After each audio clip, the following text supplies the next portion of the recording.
शुरुआत करूँगी आपको कुछ बताया यहाँ पर, और कल से 3 दिन तक भगवान उनकी कथा है, उनकी बेटी का नाम हिमानी बाई, उनकी तो माया हिमानी बाई माया इस कथा को कहा जाता है। बाकी कथा क्या है, कैसी है, बहुत सुंदर है, भक्ति ऊपर है, उनका विश्वास कैसा होना चाहिए, उसकी श्रद्धा कैसी होनी चाहिए भगवान की तरफ। थोड़ा हाथ पीछे करना भाई यार, उतना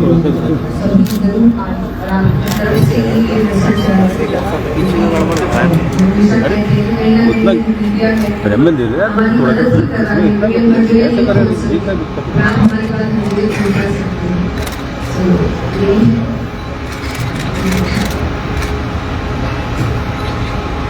मेरा एक सवाल है आपसे। आज आप करोड़ों लोगों के रोल मॉडल बन गए हैं हिंदू धर्म में, और एक आदत से और से आपका नाम लिया जाता है, लेकिन देखने में आता है महिलाएं या युवतियाँ आज रील पर सोशल मीडिया के माध्यम से झंडा प्रदर्शन करती हैं। उस पर एक मैसेज दर्ज जाता है, शारीरिक पतन हो रहा है नारी का, जिसको सामान्य परिस्थिति में देखा जाता है। ऐसी महिलाओं के लिए आप क्या संदेश हैं? मैं हमेशा कहती हूँ पहली चीज़ तो ये अगर कुछ गलत या सही होता है, दोनों ही जेंडर है, पर हमारा ध्यान इनकी जेंडर पे क्यों जाता है, कि जेंडर को अच्छे से बोलने पे या सिखाने पे क्यों जाता है। उससे कि भगवान ने सबको बुद्धि दी है, आपको कैसा काम करना चाहिए, नहीं करना चाहिए। अगर आप इंस्टाग्राम पर अगर आप रील्स बना रहे हैं, नो मैटर व्हाट, आप मेल है फीमेल है, कंटेंट हर व्यक्ति डाल रहा है, और हर व्यक्ति सही भी डाल रहा है, गलत भी डाल रहा है। प्राइम से कि आपको सद्बुद्धि दी गई है, आप समझिए कौन सा कंटेंट आपके लिए अच्छा है और कौन सा नहीं। मैं हमेशा कहती हूँ बाहरी चेंज लाने की बजाय खुद में चेंज लाइए। तो मैं ये नहीं कर सकती कि मुझे आप नहीं पसंद तो आप ये मत करिए, एक डेमोक्रेटिक कंट्री है, मैं वो नहीं देखती। तो ये अपनी खुद की समझदारी होगी। अगर आपको कुछ चीज सही लग रही है तो आपकी ग्रोथ के लिए है, उसको देखिए। अगर आपको लग रहा है कि नहीं ये मेरी ग्रोथ के लिए नहीं है या मेरी रक्षा नहीं है, उसको मत देखिए। बागेश्वर धाम के हिंदू राष्ट्र की जो परिकल्पना है उनकी, उसको लेकर आप क्या विचार हैं? मुझे नहीं पता, मैंने उनको कभी सुना नहीं है, टू बी वेरी ऑनेस्ट। और मैं कथा करती हूँ और मैं कथा तक ही सीमित हूँ, और बाकी लॉ के साथ क्या होना चाहिए, देश के ना सरकार बैठी है, अपना काम कर रही है, तो आई थिंक वो उनका काम ज्यादा अच्छा है, उनको सौंप दिया जाए। मेरा जो काम है वो कथा करना है, मैं उसको अच्छे से कर लूँ, आई थिंक वही ज्यादा। समर्थन करती हैं आप हिंदू राष्ट्र? मुझे बहुत खुशी है अगर सनातन धर्म आगे बढ़ेगा, सनातन होने के नाते, लेकिन जो भी हो वो कानून के दायरे में रहकर हो तो बहुत अच्छी है। बहुत छोटी सी उम्र है, ये कथा की प्रेरणा कहाँ से मिली आपको? भगवान से ही मिली मैं कहूँगी, क्योंकि मैंने तो कुछ सोचा नहीं था, समझा नहीं था। मैं 6 साल की आयु थी मेरी जब मैंने शुरुआत करी, भजनों से करी, फिर कथा में आई। तो मैं हमेशा यही कहती हूँ कि मैंने ये नहीं चुना, इस स्थान ने मुझे चुना। दीदी आपकी शादी को लेकर क्या ख्याल है? मुझे ये लगता है पर्सनल क्वेश्चन ही ना पूछें, क्योंकि ये थोड़ा सा पर्सनल लाइफ रहती है। मेरा रिक्वेस्ट है मेरे को। लेकिन एक ही बात है, मैं हमेशा कहती हूँ कि कोई भी चीज होगी, मेरे वेरीफाइड चैनल से देखिए, अगर होगी तो छुपा के नहीं रखी जाएगी, ये पक्की बात है। लेकिन जब तक मेरे चैनल पे दिख नहीं रही है, मतलब नहीं हुई है। जब भी होगी आपको बता दिया जाएगा। आपके बारे में क्या विचार है? आप कथा से रिलेटेड बात पूछे तो मेरे लिए ज्यादा मुझे भी अच्छा लगेगा कि आज अपन धर्म की कथा की बात करने आए, और मैंने हाथ जोड़ के निवेदन भी किया था कि जिस चैप्टर पर अपन बात करने आए हैं वो अगर हम जनता तक पहुंचाएंगे तो एक अच्छा मैसेज जाएगा। आज देश में आप हो गए, बहुत सारे संत कथा भागवत और तमाम उससे प्रचार प्रसार कर रहे हैं धर्म का, तो आपको लगता है कि इससे लोगों को लाभ भी मिल रहा है, समाज से जा भी रहा है? बिल्कुल, हमें तो लगता है। और एक चीज कि मैं संत या साधु नहीं हूँ, मैं एक नॉर्मल लड़की हूँ, एक कथाकार हूँ, मैं कथा करती हूँ। बाकी आपके घर के जैसे बच्चे मैं बिल्कुल वैसी हूँ और वैसे ही रहती हूँ। मुझे बस भगवान से प्यार बहुत है, उनके ग्रंथों को पढ़ना अच्छा लगता है और फिर लोगों के साथ बांटना अच्छा लगता है। और डेफिनेटली लगता है कि इतनी संख्या में अगर लोग आ रहे हैं, मैं ये नहीं कहूँगी, सिर्फ एक नंबर बता रही हूँ, ऐसी काफी संख्या में भक्त आते हैं। पर अगर 100 लोग आए हैं तो 100 की 100 बदलाव कर भी जाएगी नहीं, पर अगर 10 भी करते हैं तो बहुत मायने रखेगा।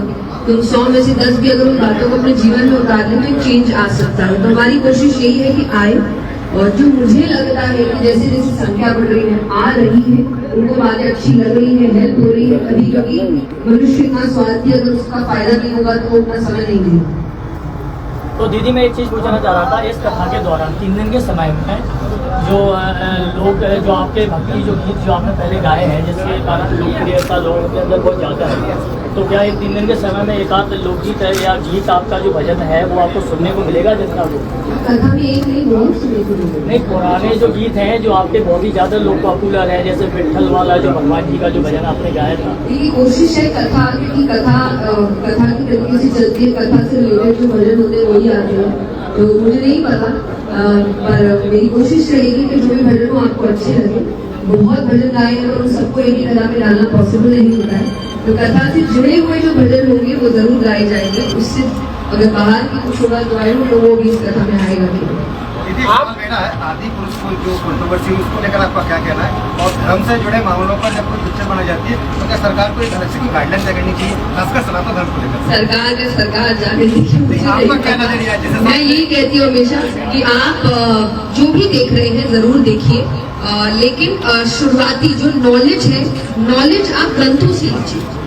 देखिए देखते हम भी सब कुछ है, तो हमको फैक्ट क्या है पता है, तो आपको पता होता है आप क्या देख रहे हो, क्या सही है क्या गलत है। तो आपसे निवेदन है कि आप अपने बच्चों को अगर कुछ सिखाना चाहते हैं तो ग्रंथों से शुरू करिए, वहाँ पे ऑथेंटिक बातें हैं, सच्ची बातें हैं। उसके बाद फिर उसको भी पता होगा कि कौन सी चीज सिर्फ देखने की है, कौन सी चीज समझने की है, कौन सी चीज इग्नोर करने की और कौन सी चीज सीखने की है। स्टार्ट कहाँ से मत करिए कि आप वो दिखा के बच्चों को बता रहे हैं कि चाहे वो कुछ भी हो, सीरियल्स भी है, मूवीज भी है, क्योंकि उनका वो काम है। काफी बातें बनाते हो कोई भी सोचते हैं कि आज के समय के लिए क्या करें, तो उनको भी इधर उधर होता है। लेकिन आप चाहेंगे अपने बच्चों को जो एंशिएंट इंडिया है वही समझाए, उसके लिए स्क्रिप्चर्स पहले पढ़ाइए बचपन से, क्योंकि मैंने वैसे ही सीखा। मेरे घर में हमेशा से हमें ग्रंथ पढ़ाए गए, इसलिए उसके बाद हमने कुछ भी देखा था हमें पता था कि हमें क्या डिफरेंस करना है, क्या सही है क्या गलत है।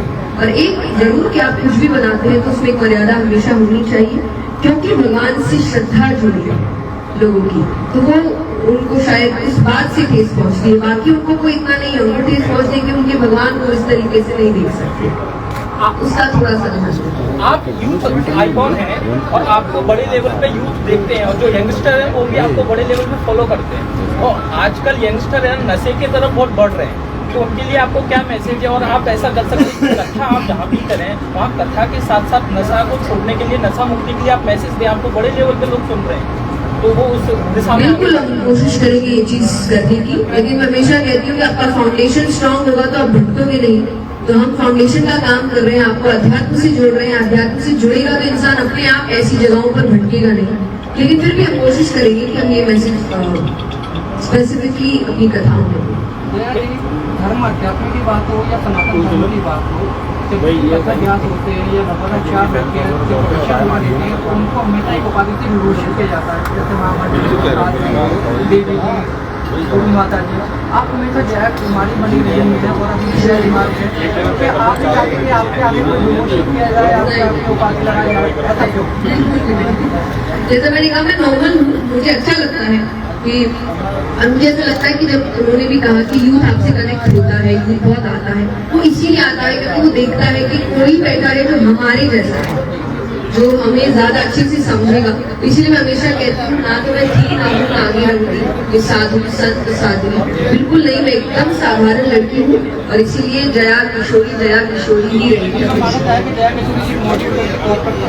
बिल्कुल, और भी बहुत तरीके से काम करेगी, काम करती रहेगी। पर हाँ, मुझे नहीं लगता कि मैं उस पदवी के लायक हूँ, टू बी वेरी ऑनेस्ट, कि मैंने वैसा कुछ काम किया है कि आप मुझे साधु संत महामंडलेश्वर इन नामों से आप मुझे आदर दे। मुझे नहीं लगता मैं उस लायक हूँ, जितना काम किया है उतना ही सम्मान दीजिए। जया जी आजकल देश में मुद्दा चल रहा है यूसीसी का, समान नागरिक संहिता का, तो उसमें नहीं, उसमें राय मांगी गई है, राय मांगी है, राय तो दे सकते हैं, राय तो जो भी काम देश के हित में हो, अच्छा हो, शांति से हो, और वो जरूर करना चाहिए जो देश के हित में हो और देश के लिए लोगों को आगे बढ़ाए। तो यही तो नहीं, तो यही तो पूछ रहे हैं, आप क्या मानते हैं उसको? कैसे धर्म अध्यात्म की ओर आ रहा है, लगता है बिल्कुल लगता है। आप कथा में आइए, आप देखेंगे कि यूथ बहुत आ रहा है। और देखिए, जैसे मैंने स्टार्टिंग में भी कहूँ, तभी आएगा। 3 घंटे है, 3.5-4 घंटे की कथा होती है। तो इतना देर तो कोई इसलिए नहीं देगा ना कि उसको अच्छा नहीं लग रहा होगा या उसको हेल्प नहीं मिल रही होगी। वो दे रहा है इतना समय, स्पेशली यूथ दे रहा है, जिसके बाद आज आधी घंटे का भी समय नहीं है। वो इतना भाग दौड़ में व्यस्त है, दे रहा है तो कुछ तो उसको फायदा हो रहा है। आयोजकों में कोई यूथ इस प्रकार से आयोजन जैसे यूथ हाँ, ये आपके सामने होगी। इस प्रकार की और पहले जो यूथ आयोजन किए तो पैसा बिल्कुल यूथ ने किए हैं, यूथ आए हैं। मैं हमेशा कहती हूँ, जरूरी नहीं कि किए हैं तो ही हो, यूथ आते भी बहुत है। और शायद अब यूथ कर रहा है तो जैसा मैंने कहा कि जब मैं कथा करती हूँ तो इसीलिए लोग ज्यादा आते हैं। कोई हमारे जैसा बैठा है तो कोई नहीं, हमारे जैसा बैठा है, हमारे जैसा करवा भी रहा है, ताकि डबल यूथ आने वाला है इस कथा में। तो दीदी, अब ये आखिरी सवाल आपसे पूछना चाह रहे थे। अरे तुम आखिरी कर दो। जगत में आपको आने के लिए कितना, मतलब कितने समय से आप इसमें मतलब शुरुआत आपकी कितनी उम्र से? 6 साल। पहले